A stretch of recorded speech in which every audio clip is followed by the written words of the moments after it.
and for the opportunity to present here. Right, so I'll tell you today about complex genetic interaction networks and genome evolution in yeast and human cells, and I'll focus largely on human cells, but I will touch on some of the concepts that we are exploring in yeast cells, and I'm free to talk about that offline after about some ongoing projects in the lab on that front.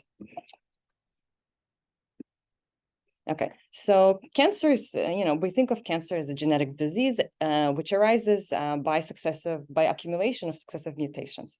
And typically, we think of individual genes that result in the cancer's phenotype. So either an oncogene, where if it's mutated, it leads to gain of function, and a transformation of a normal cell into a cancerous cell, or a tumor suppressor gene, which, when inactivated, typically in both copies, leads to loss of function of that gene and resulting also in a cancerous phenotype. What we're starting to appreciate more and more using these through these large genome-wide genome sequencing efforts and other genomic characterizations of cancers is that large copy number variants, which I refer to as either chromosomal arm changes or entire chromosomal aberrations. So these are aneuploidy, people call them partial aneuploidy, broad alterations, copy number alterations. I mean, really, I think using large copy number variants is a very all-encompassing term, and I really like, I think, to use that. But essentially, that contain multiple genes, and so that becomes so the phenotype then is a result of a combination of these genes acting together to elicit various these cancerous phenotypes. And so this is the focus of my work. So now, a number of years ago, seminal study, the first sort of pan-cancer genomic characterization study of cancers, showed. So this is from Matthew Morrison's lab at Harvard. Really showed that chromosome arm alterations are not stochastic. Okay, and so it's likely that they're selected for in the course of tumor progression. So if you look at here, for example, if we plot the likelihood of losses and the likelihood of gains, then what we observe for different chromosome arms, so in human chromosomes, there is a short chromosome arm and a long chromosome arm, P and Q. And so they're depicted here. What you can observe is that certain chromosome arms are often lost and rarely gained. So that would be in this quadrant. And there are certain chromosome arms that are often gained, but rarely lost. You don't see alterations in this quadrant, which would imply random stochastic behavior. So this suggests to us that these chromosomal alterations are selected for in the course of tumor progression. And so there's now, work has really been underway by different labs to try to understand this phenomenon. And we're still lacking in insight here. So this is an important problem to continue exploring. Steve Ellinger's group, for example, published now a few years ago a paper in Cell that showed that oncogenic drivers that work through dosage changes are enriched in regions of somatic copy number gain, for example, tissue-specific manner. So they actually did genome-wide overexpression screens, and I'll come back to that in my own work. And they showed that in normal cells, if you overexpress genes, and they lead to increased proliferation, if you now scan where these genes are located on chromosomes, and you ask where are these genes in cancer genomes, these regions tend to be gained. Okay, so we did some more work. So we did some analogous work and really followed a specific tumor suppressor in the opposite way now. So we found we have a spontaneous actually loss of a synthetic region of chromosome 5q in the mouse that shows that it's also lost in triple negative breast cancer. And actually, we showed that this is one of the drivers of that is the loss of KIBRA, which is a major factor driving metastatic and cancer stem cell-like behavior. And so what we were interested in for me as a postdoc, and I continue along this work in my own lab, is this trying to really understand the evolution of triple negative breast cancer. And this is one of the subtypes of cancer that still currently lacks therapies. It lacks the expression of 3 biomarkers and oncogenic drivers that are such as estrogen progesterone receptor or HER2. and therefore it's treated largely by chemotherapy, so has the worst survival. There's some now targeted therapies available to this, but sort of targeting subsets of a subset. So that's still difficult to treat these patients. And so what we asked is that besides actually P53 loss, which is common to triple negative breast cancer, which is not therapeutically targetable, how can we what is really the driving factor for triple negative breast cancer, and how can we use this therapeutically? So what is known is that triple negative breast cancer, so in this case, it's referred to as basal breast cancer, which is actually, instead of looking at biomarker expression, you can look at gene expression changes, okay? Gene expression changes, and this will group against breast cancer into subtypes, and they roughly correlate to these groups, clinical groups using biomarker expression. And one of them is basal breast cancer, which is highly enriched for triple negative breast cancer. And so what we know is that it carries a complex mutational spectrum, and it has many large chromosomal aberrations. So if you look at different chromosomes on the x-axis and on the y gain and loss, you can actually see that basal breast cancer actually shows quite a lot of deletions, and some that are marked here in black are recurrent, so seen over and over and over again in patients. And so what we asked is that how do recurrent large copy number variants evolve in triple negative breast cancer, and what are the selection pressures that maintain them? So this summarizes essentially the workflow that we used. And so we utilized a number of data sets. So one, and I'll talk to you more about that, is the TCGA, so the Cancer Genome Atlas. And we mined it really for copy number changes or for gene expression changes. And we combined it with our own panel of primary tumors and patient-derived xenografts from about 20 patients. That from some of them we established cell lines and organoids, and we really use that to characterize and focus on a specific case study to really understand chromosome 4p evolution, chromosome 4p loss evolution, which is the chromosomal alterations that I will focus on. So just to familiarize ourselves with the TCGA, and probably a number of you have already heard about it. So who's heard about it, the TCGA? Any hands? I see the shaking over there. So one person, okay. So the TCGA, if you're going to be working with genomic characterization of cancers, you're going to definitely work on the TCGA dataset. So this is a consortium that was led by Canada and the US, and really profiled 33 different tumor types, and they're depicted here. You know, it ranged from various body parts, including, you know, the brain, the lung, the stomach, the pancreas, the gonads, and so on, and included 10 rare cancers, 11,000 patients. It's huge, huge data set. And now all of this is available for any researcher to explore. It's open access. It's anonymized. Patients are not at risk. And all these patients have been profiled, almost all. You know, there's some quality control that, of course, filtered out some data sets more than others for different samples and so on, but roughly there are 7 different data types, okay? And there's a portal that's available. You go and you download the data at various levels of normalization, of corrections. So you can work with raw data, you can work with really processed data, you can reanalyze it yourself in various ways.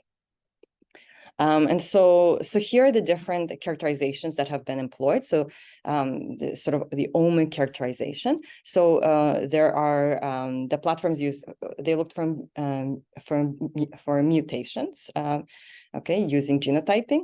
As well as copy number changes, looking for gene expression changes. So this was RNA-seq. I think there's some microarrays as well, but largely RNA-seq. DNA methylation was used, microRNA was profiled, RPPA is reverse phase protein arrays. So it's not genome-wide, but it captures actually quite a large number of proteins that have been profiled in their abundance. And clinical data, okay? So a lot of different clinical features, you know, which stage the patient is at, male or female, all of these patients have not been treated, okay? So this represents an interesting data set. The follow-up varies, of course, for the different data sets, and hopefully that could get updated as well by the TCGA. Now it was replaced, well, not replaced, but complementary project is PEACOCK, pan-cancer analysis of whole genome sequences. So in addition to genotyping data, now there is whole genome sequencing data for a smaller subset of these patients because it's a lot more difficult to analyze and do whole genome sequencing.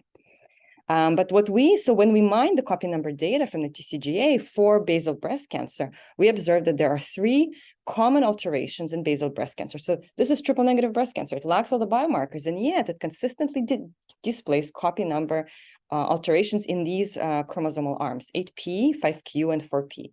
Are often lost in these patients. At the time that I started the project, chromosome 4p was poorly studied, and so I focused on that alteration. And so what I'm showing here is on the x-axis is are the coordinates, chromosome coordinates from the telomere to the centromere, and cases or patients are on the y-axis. Blue is loss, red is gain. So what's immediately apparent is that patients who lose chromosome 4p arm really lose almost the entire arm. There's some variation, and actually my lab, I'll tell you a bit about that at the end, is really exploring what is the significance of this variation among patients. But so what does this tell us? So since it's not concentrating on a specific chromosomal region, it's likely driven by multiple perturbations to these genes that are on chromosome 4p. What genes they are? Well, it's hard to tell because there is no specific known tumor suppressor that's in this region. So but of course, each one, tumor suppressor is typically thought as a single gene effect, as a gene that causes a strong effect on, for example, proliferation. So if you have multiple genes with moderate phenotypic effect, you won't capture them unless you look at them together. So we also showed that chromosome 4p loss is functionally significant. Okay, so we looked at gene expression change that results from this chromosome 4p loss. And what we observed is that about 80% of genes are reduced in gene expression when you see this copy number change. And so that's an important observation. Interestingly enough, there is a small subset actually of genes that increases in gene expression. So that's likely due to the loss of a repressor, transcriptional repressor in cis. Okay, on the same chromosome, and probably one copy. So a lot of these alterations, actually, all of these alterations are one copy change. Okay, they're not homozygous; they're hemizygous changes. That's because, we think it's because there are actually essential genes on the chromosome arm, so you cannot lose both copies. And so we also showed that chromosome 4p loss correlates with poor survival. Okay, so if you now stratify patients, basal breast cancer patients who have chromosome 4p loss and who do not, chromosome 4p loss patients do much worse. Okay, so every time this drops, there is a patient dies, essentially. So they do worse. I mean, the follow-up is not very large. It's we're not going 10 years here, but it's we're getting there. Chromosome 4p, we showed that it's not specific to triple negative breast cancer. Okay, if we explore other chromosomal alterations, even though it's strongly present in the subtype, we actually see it affects many other many other cancer types. These abbreviations refer to abbreviations that are used in the TCGA. Okay, so there's lung squamous carcinoma, for example, this one, LUSC, testicular carcinomas, that would be here. The ovarian cancer, and so on and so forth. Okay, so the ovarian serous carcinoma is actually quite interesting because genomically it has, or molecular characteristics of ovarian serous carcinoma are very similar to triple negative breast cancer. So we would actually expect ovarian cancer to also display chromosome 4p loss. So this makes it more broadly applicable clinically if we start thinking about it that way.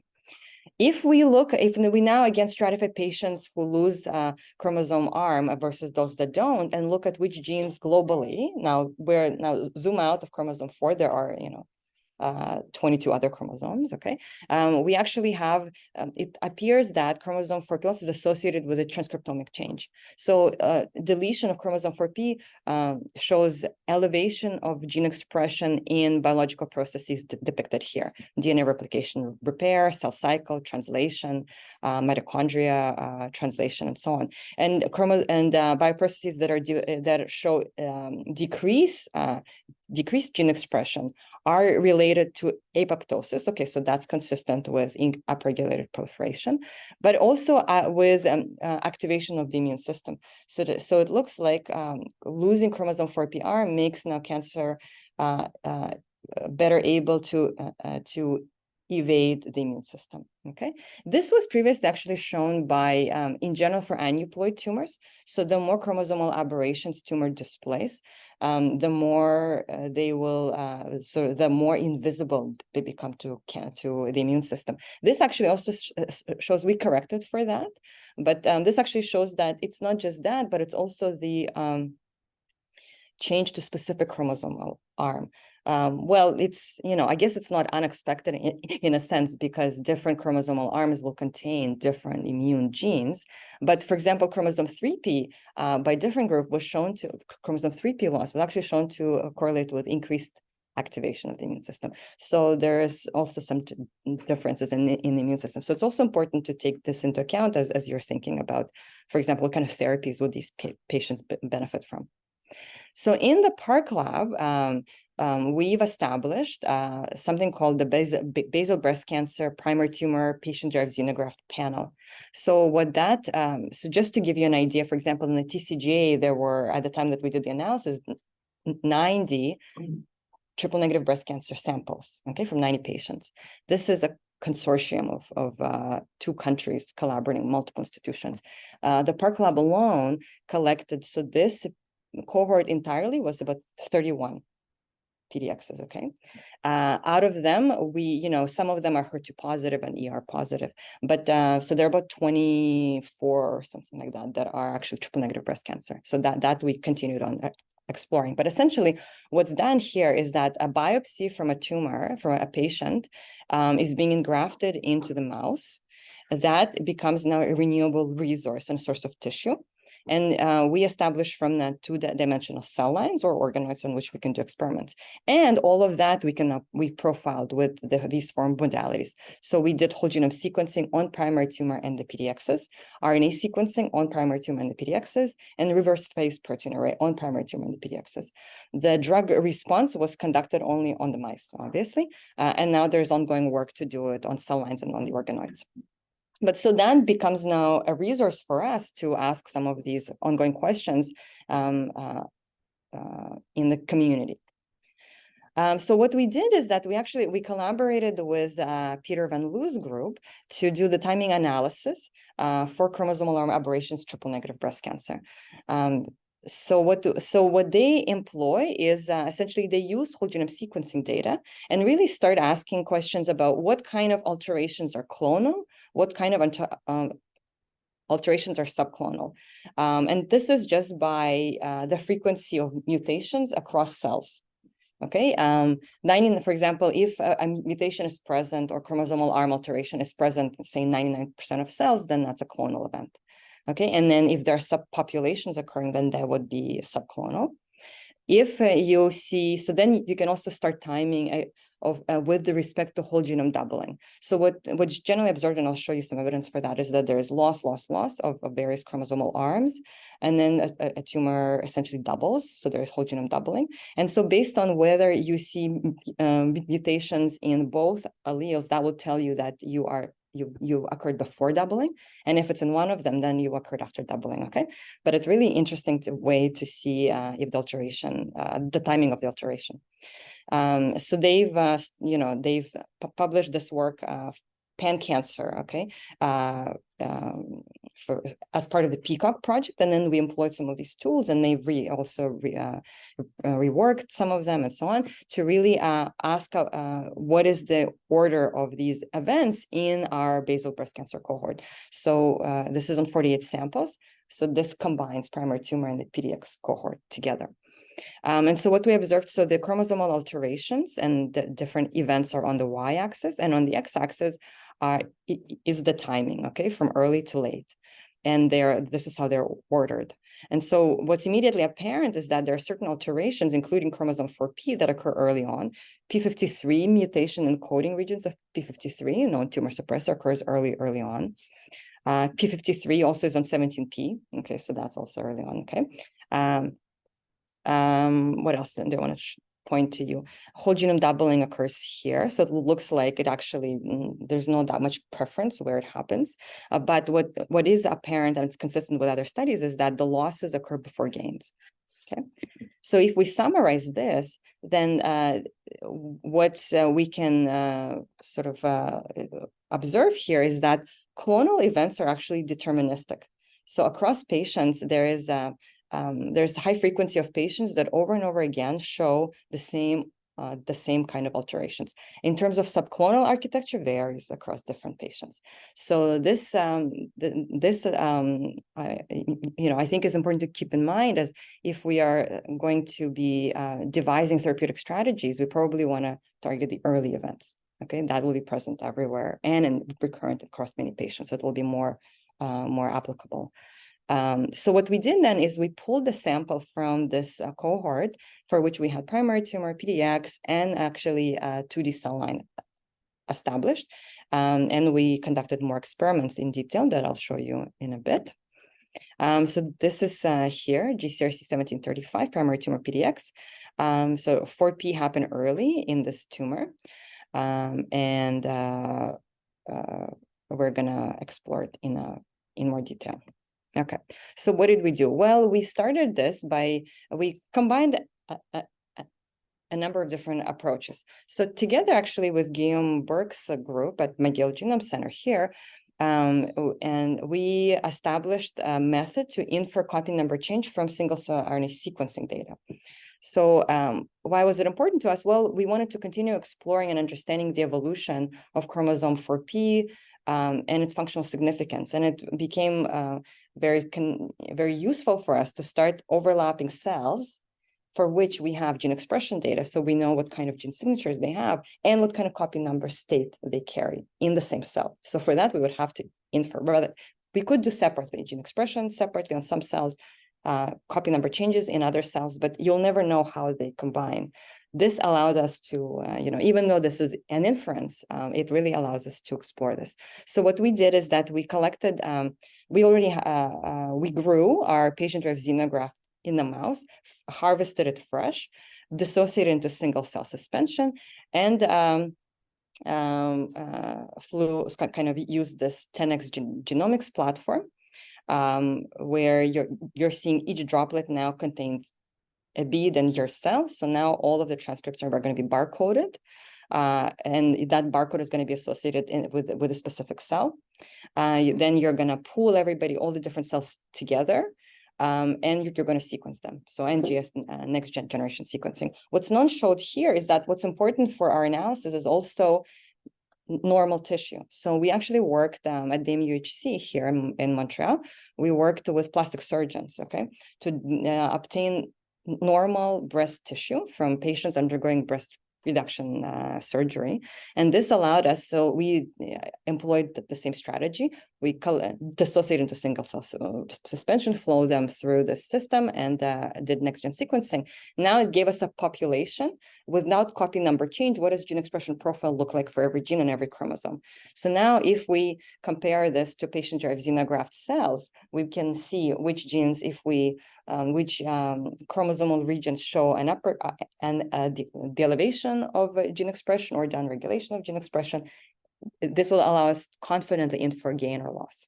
Okay, and so this is what we ended up doing. So you have your gene expression, you scale it across the cells, and then we actually smooth to remove any single gene effects. So we don't want to be driven by a single gene here to call it gain. We really need to conserve it. So we're looking for regions of genes that are gained or lost.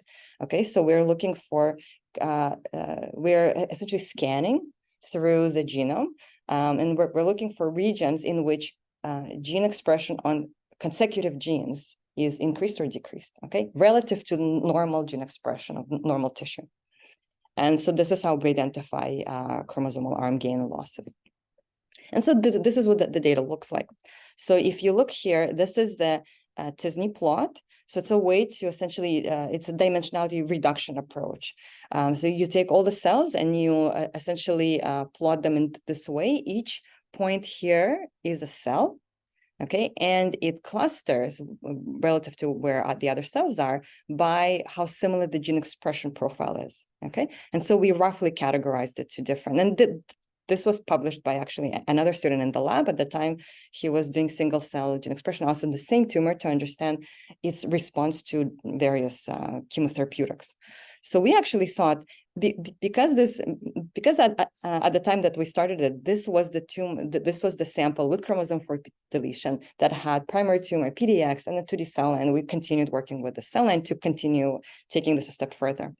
So we applied this pipeline that we've developed to infer copy number changes. And so for each cell, we inferred copy number change.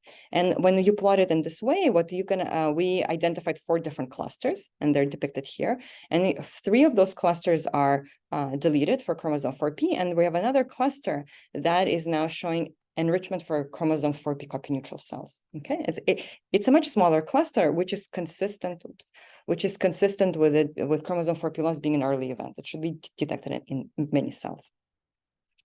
So now that we have this, now we can go back to single cell RNA-seq data and ask, well, is there anything special about chromosome 4p copy neutral cells relative to chromosome 4p delete cells? And what we observed is that chromosome 4p copy neutral cells are actually depleted for the proliferation cluster, okay? And for the mesenchymal stem cells. So if you flip it, chromosome 4p deletion cells are therefore more proliferative and less differentiated, okay? So then what we if you now look actually at proliferation cluster, just to convince you that this is what we're observing, cells that are in the proliferation cluster tend to have gene expression signatures of cells that are mostly in S phase or G2M of the cell cycle, okay? And they have the highest expression of K67, which is a gene expression marker, okay? Proliferation marker. So then what we ended up doing, if it's true that chromosome 4p loss is associated with a proliferative state, then we should be able to stain for a proliferation marker in tissue and observe a similar finding. So this is what we did. So we went into the PDX, into the tissue section of PDX, so the primary derived xenograft. And what we did is that we stained it for K67 with the immunofluorescence, which is shown in green. We also stained it for RBPJ, which is a marker for us for chromosome 4p copy number status. So RBPJ is a gene in chromosome 4p that at the time that we were doing this experiment had a well-validated RNA-scope probe. So it's a probe against the RNA. And what became apparent to us is that cells that have a high expression of RBPJ, so they're highly red, have a low expression of K67 and vice versa, okay? And this is summarized here. So this is suggesting to us that, again, deletion of chromosome 4p is associated with a proliferative state, okay? So then to ask this a different way, we asked, what if we overexpress genes in the region of chromosome 4p? Will we see a inhibition, a suppression of proliferation? So this is what we did in the Perturbation Center McGill at the Goodman Cancer Institute. We actually, there is a collection it's actually barcoded collection of constructs that have an overexpression of all the different genes in humans. I should say a large fraction. It's not entirely complete, but it's the best we've got. And so we pulled from it genes in the region. At that time, we were focusing on a region in which we had high confidence of it being deleted. So that contained about 30 genes. For half, we had constructs, so we tested that half. And then we looked for proliferation when we overexpress genes alone or in combination. So we did 2. This is as a kind of test concept, and then we expanded it genome-wide. So in blue here is in decrease in proliferation, okay? So what we observed is that if we overexpress genes in the region in GCRC 1735, so the cancer cell line that carries chromosome 4p loss, that I've told you all of the previous experiments were done on, then we see a decrease in proliferation in large fraction of the genes. So that's consistent with with our hypothesis and prediction that that overexpression of genes in the region was selected for enhanced proliferation. Sorry, the loss of chromosome 4p genes was selected for increased proliferation. Therefore, overexpressing it brought it down. Interestingly enough, if you actually repeated this experiment on cell lines that do not have chromosome 4p deletion, so that are copy neutral, you lost this effect. Okay, so this is likely suggesting that chromosome 4p loss, well, except for a number, there were a few genes that did not care what background they were in. So, and I will show you some data about why that is the case. That's your classical tumor suppressors, okay? But interestingly, the chromosome 4p genes were more sensitive in a specific background. So that's likely cooperating with some other alterations that are happening in that background. And since this is a clonal event, this should give you a clue as to what alteration. It's probably one of the other clonal events that happened there. You wouldn't expect it to be subclonal. It's talking to a subclonal event, because then you wouldn't see a homogeneous response, okay? And so when you do it in combination, you see now loss, the exacerbation of this inhibition of proliferation. So we asked then, is this only specific to chromosome 4p, or is this observed more broadly across cells, across other regions? So now, because this lentiORF library is barcoded, so every gene, they're all different lengths, and human genes are quite large, but the barcode is quite small. I think it's something like 20 base pairs. So using that, you can actually sequence through that barcode, and you'll know exactly which barcode associated with gene. And then what's nice about this lentiORF library is it's in lenti, so it's in lentivirus. So the virus, when you infect cells with this pooled library, you infect it in such a way, and this is just with dilutions, that you ensure that only one integration event happens per cell. And you have but you have multiple viral particles per construct.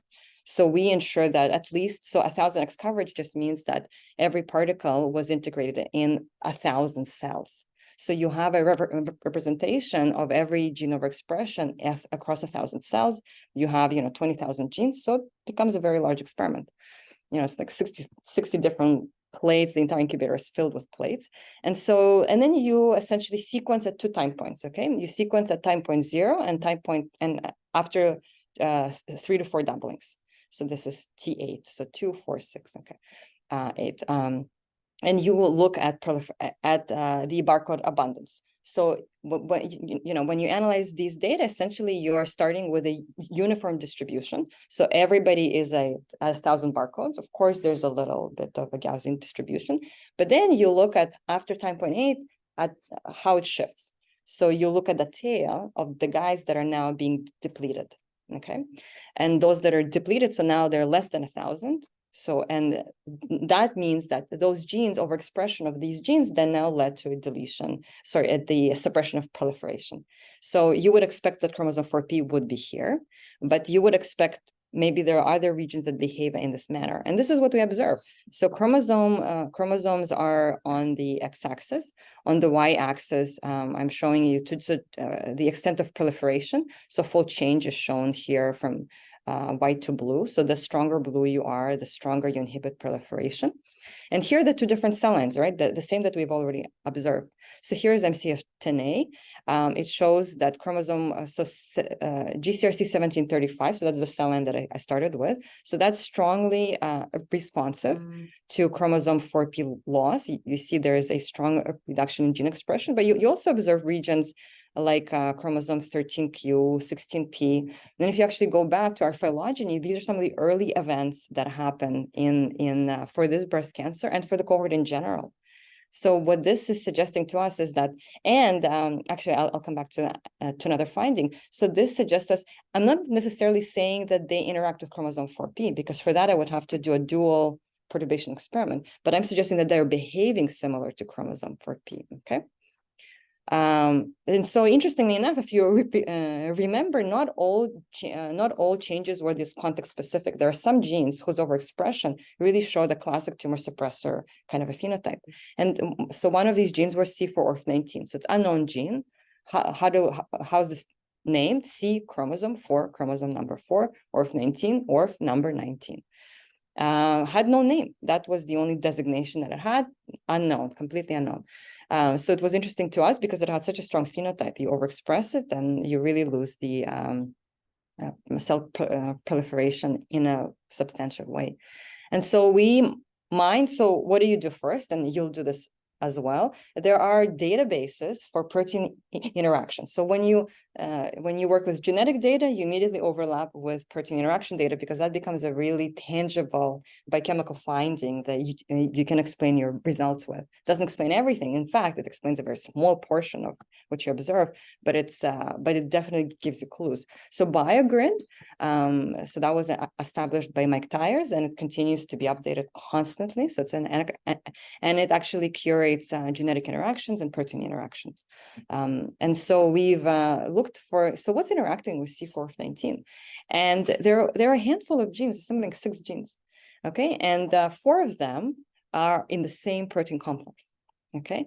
So it's CCM3, which actually, another name for it is PDC-D10, programmed cell death component, okay? And serine threonine kinases 24, 25, 26. So interestingly enough, it is a member of a larger complex. So this module of 4 stripe complex that has many other important roles in the cell, including regulating proliferation.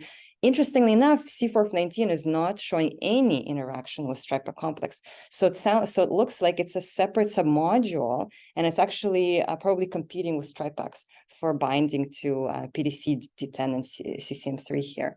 And so what we did is that we actually we worked with and Claude Gingras's lab, who has all of these various constructs for co-IPs, and with her group and her student Kento, we did turbo ID. So here C4F19 was tagged with biotin ligase, and now it biotinylates everybody if you give a cell biotin in its vicinity. And of course, we picked up all these different components, again, not stripac. Okay, so it really seems to be outcompeting the stripac members. So so interestingly enough, it's found actually it's enriching for terms. So the interactors in its vicinity, so it's this kind of proximal neighborhood, is with other proteins that are present in the plasma membrane. Because if you do Go enrichment analysis, you really pick up plasma membrane, cell periphery, cell surface. So it's somewhere it's functioning at the membrane. So what we think is happening, and this is observed here. So if you now do the immunostaining, it's a DAPI stains nucleus. The cell is shown here in green, and you can actually see this is an antibody against C4F19. So you see strong signal at the membrane, okay? And it's quantified here. And so what we are proposing is that, so we are proposing to call it PGCA1, partly because it's a bit of a mouthful, but partly because it has no aliases at all in the human genome for any gene like that. So it's easy to find. And so it's PDC-D10 germinal kinase associated protein 1. Okay, so it likely tethers the GCK3 kinases and PDC through PDC-D10 to the plasma membrane. So now we have ongoing work to understand exactly, which kind of, is it cell junctions? Are these tight junctions? Where exactly is it going, and how it's doing that? How is it carrying out its function? And so I would like to finish here and to show you that chromosome 4p loss is recurrent chromosomal arm aberration in basal breast cancer and correlates with poor outcome, that it is an early event and is associated with a proliferative state, that overexpression of chromosome 4p gene suppresses proliferation. A large fraction of chromosome 4p gene overexpression results in context-dependent suppression of proliferation. And we've identified C4F19, which is a PGCA1, we're proposing to name it in this manner, as a novel member of the PDC-D10 GCK3 kinase module.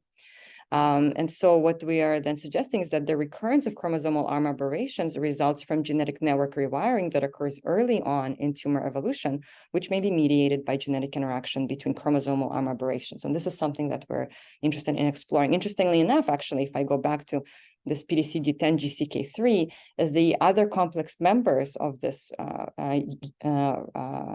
sort of module also show a loss, copy number loss in this tumor. Okay, so there might be a stoichiometric balance that being maintained by the cancer cell is selecting for loss across of regions that carry these other complex members. And we're starting to explore a bit more of that in a more of a pan-cancer way separately. So with that, I would like to acknowledge everyone who contributed, of course, my postdoc supervisor, Mark Park, and our collaborators. I already mentioned all of them along the way. I think what I'll do now is that, of course, some of the articles that I sent you, that I forwarded you, had to do with yeast work. So, what was so interesting for me, so I did this in my PhD work, systematic analysis of complex genetic interactions, and in yeast, there are 6,000 cells. Okay, so it's not 20,000 cells. So and we're continuing to explore some of this in the lab. So we have a number of yeast projects. And so what I started to look at is this: how do perturbations in multiple genes have an effect on fitness? And this is why chromosome arm alteration became so interesting to me as a postdoc, because now this is what we're looking at. We're looking at, why is a cancer cell benefiting, and why is it selecting a simultaneous loss of multiple genes. So in this work, we explored trigenic interactions, so how 3 genes combine to have this unexpected effect on fitness. And so now a PhD student in the lab, Joe, is looking at the systematic identification of tumor suppressors within chromosome 4p. So he's doing it in 2 ways. One is building a panel of cell lines that are deleted for different chromosome 4p genes using CRISPR-Cas12 to see and to really examine their effect on proliferation, apoptosis, cell transformation, and senescence.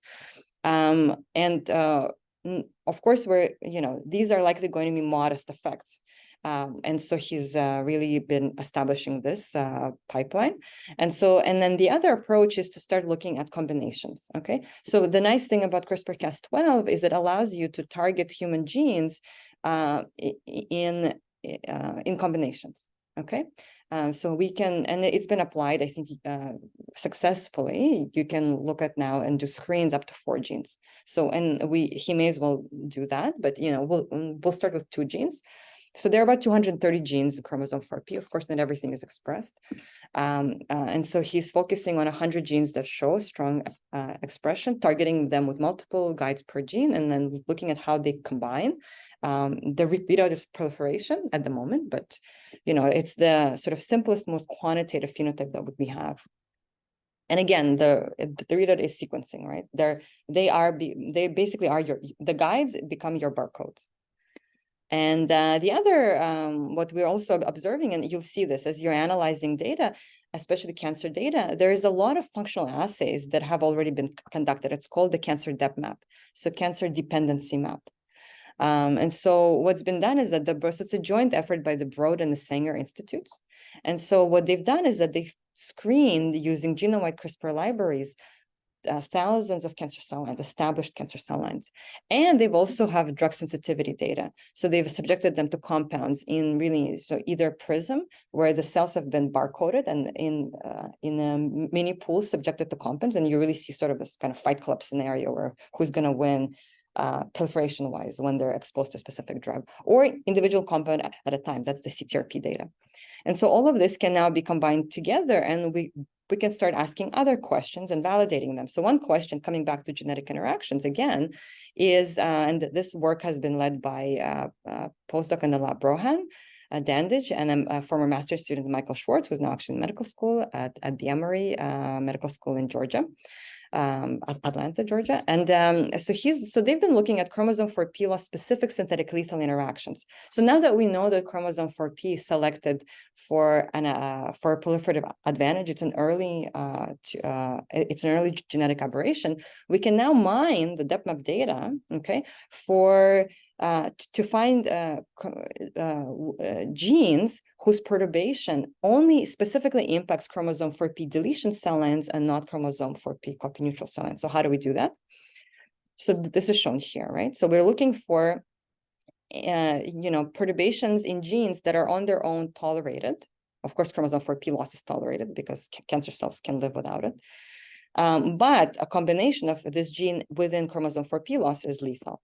So this is what they've done. So if we now go into dep map data, we can pull out actually 16 cell lines that we can that are basal breast cancer. So there are a number of different cancer subtypes that are shown here, and we can separate them into chromosome 4p copy neutral and chromosome 4p deletes, and we can see how they responded to genome-wide CRISPR screens, and using already established pipelines like MAGIC and DrugZ. And DrugZ, we're collaborating with Trevor Hart's lab at MD Anderson, who developed DrugZ, essentially to look for genetic interactions with chromosome 4p loss. So we're looking to find genes whose perturbation specifically affects chromosome 4p cells, but not other cells. So it would be, so these cells, so for example, if we take this gene, if we delete this gene that's marked in yellow, either chromosome deletes, 4p deletes, or copy neutrals feel sick. Okay, so that's your typical essential gene. Doesn't care who is around it, it's going to die no matter what. This is your proteasome, right? Your DNA replication machinery, that sort of thing. But then there will be, we identified quite confidently certain genes and validated them, that actually when you delete it, they only affect chromosome 4p deletes, but the chromosome copy neutrals remain unaffected. And so we are writing up this manuscript now. And then Lynn Karam, who is another graduate student in the lab, so she's now trying to, it's very difficult actually to do this in DepMap with DepMap data, because you are capturing modest effects just because your genetic backgrounds are all different, right? So these all cell lines came from different people.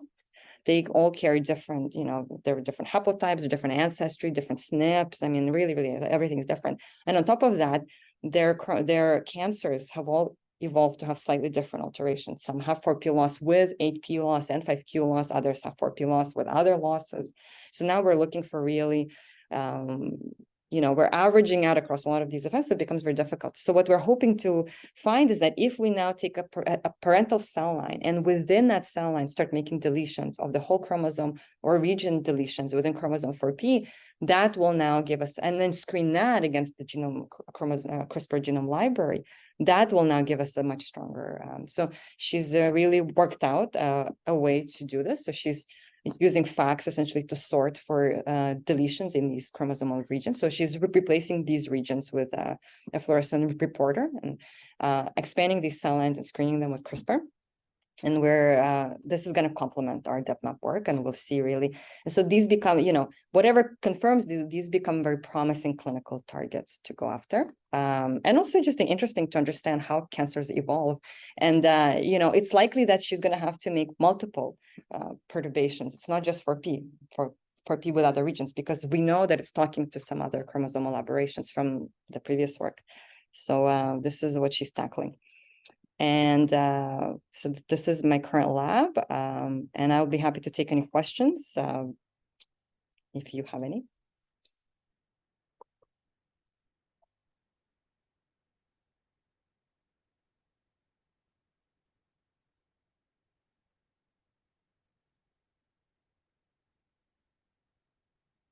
Okay, well, I'll stick around. Oh. Mm-hmm. So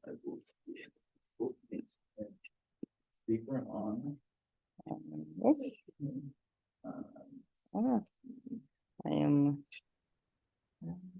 I have a question. Can I ask a question? We're just trying to get the speaker on so that everyone can hear. Okay. Can you turn up?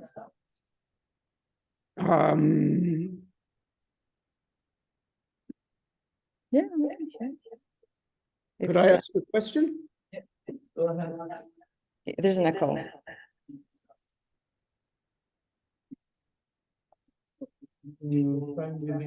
Yeah, I just can't see. Oh, there you go. Okay, go ahead. You should be able to ask now. Okay. Thanks very much. It's very much outside of my field, but the emphasis on the evolution of the changes in the structure of the chromosomes was really fascinating to me. I tried to write down a sentence, and I don't know if I got it right. Clonal events are deterministic. Is that what you said? Can't hear you. Can you turn on your microphone? Yeah, maybe turn off your microphone. Yeah, we're just playing microphone tag. I'll turn off mine. Oh,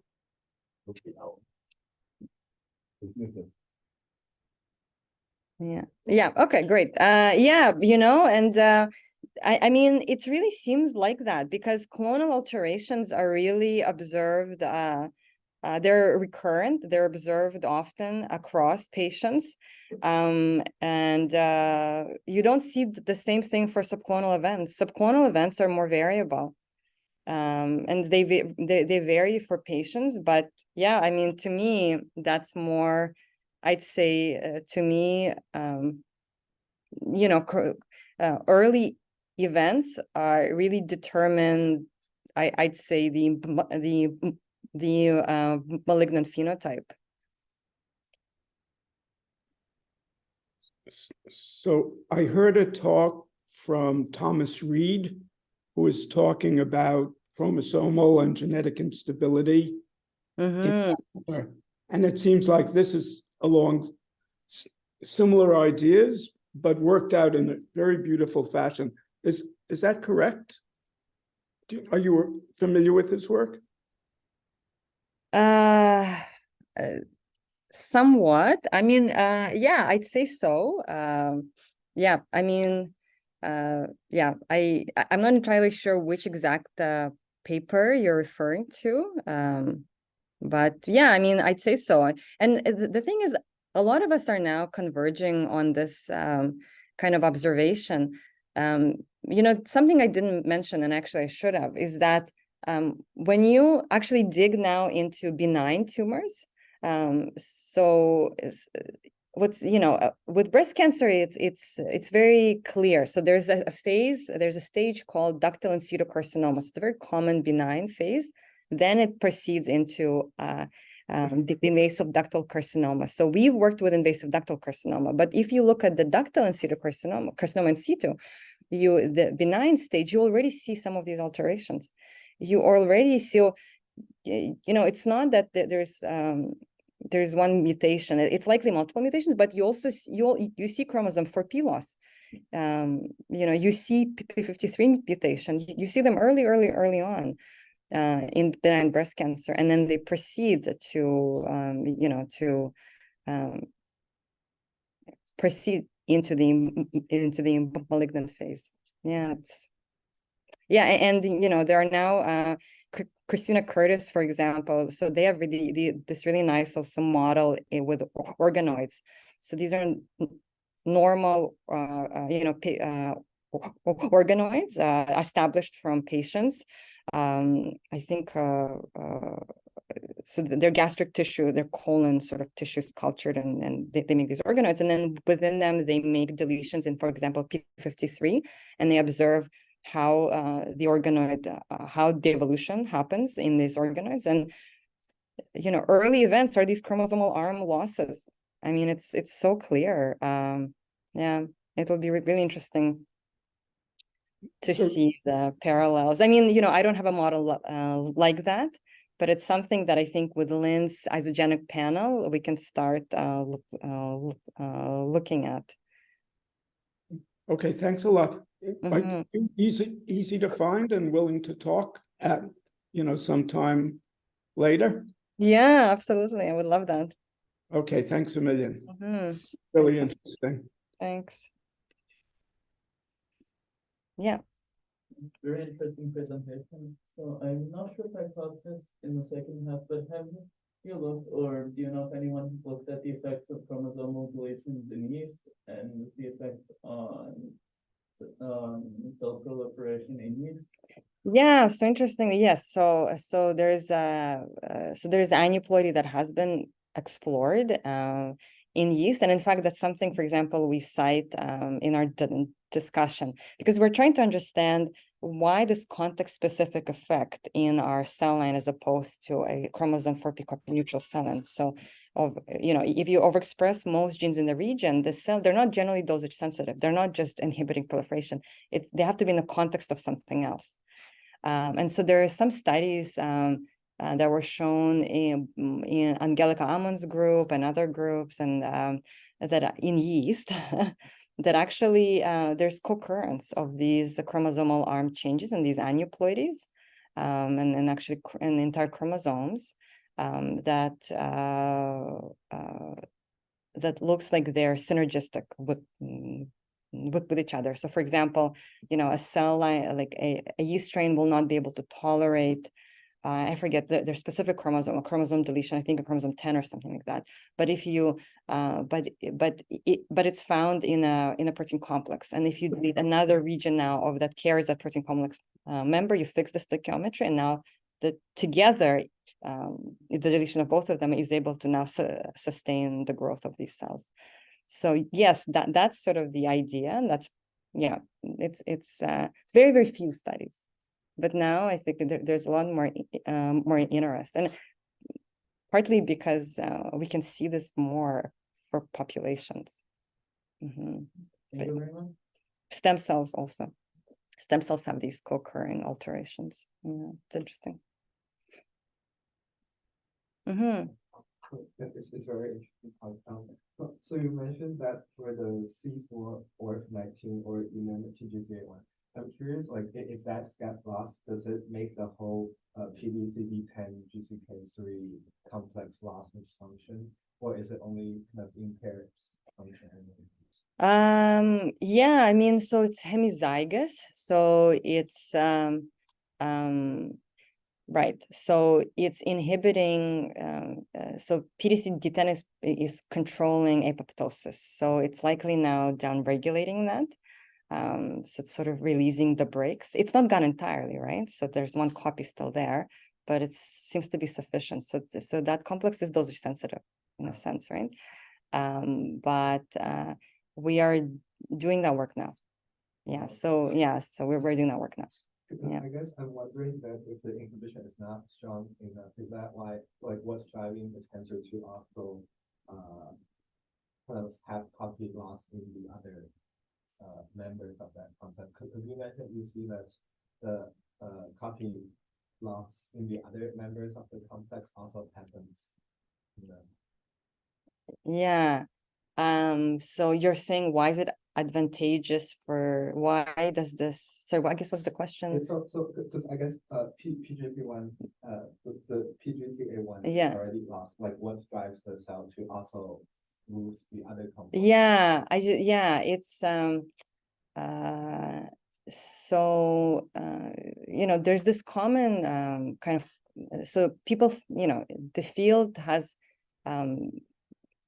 this thinks about it in a sense of stoichiometry. So if you have a protein complex and it's composed of members, then if there's an imbalance now in I guess binding, and so now you have a complex so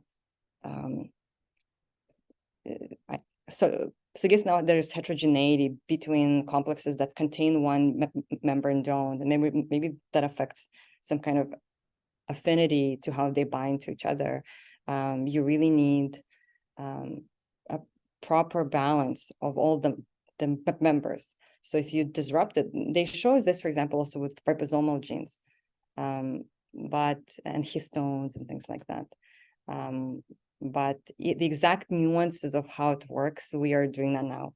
Yeah. If there are no other questions, thank you very much for your very interesting presentation. Thank you. Yeah, and thank you. Thanks. Thank you for having me.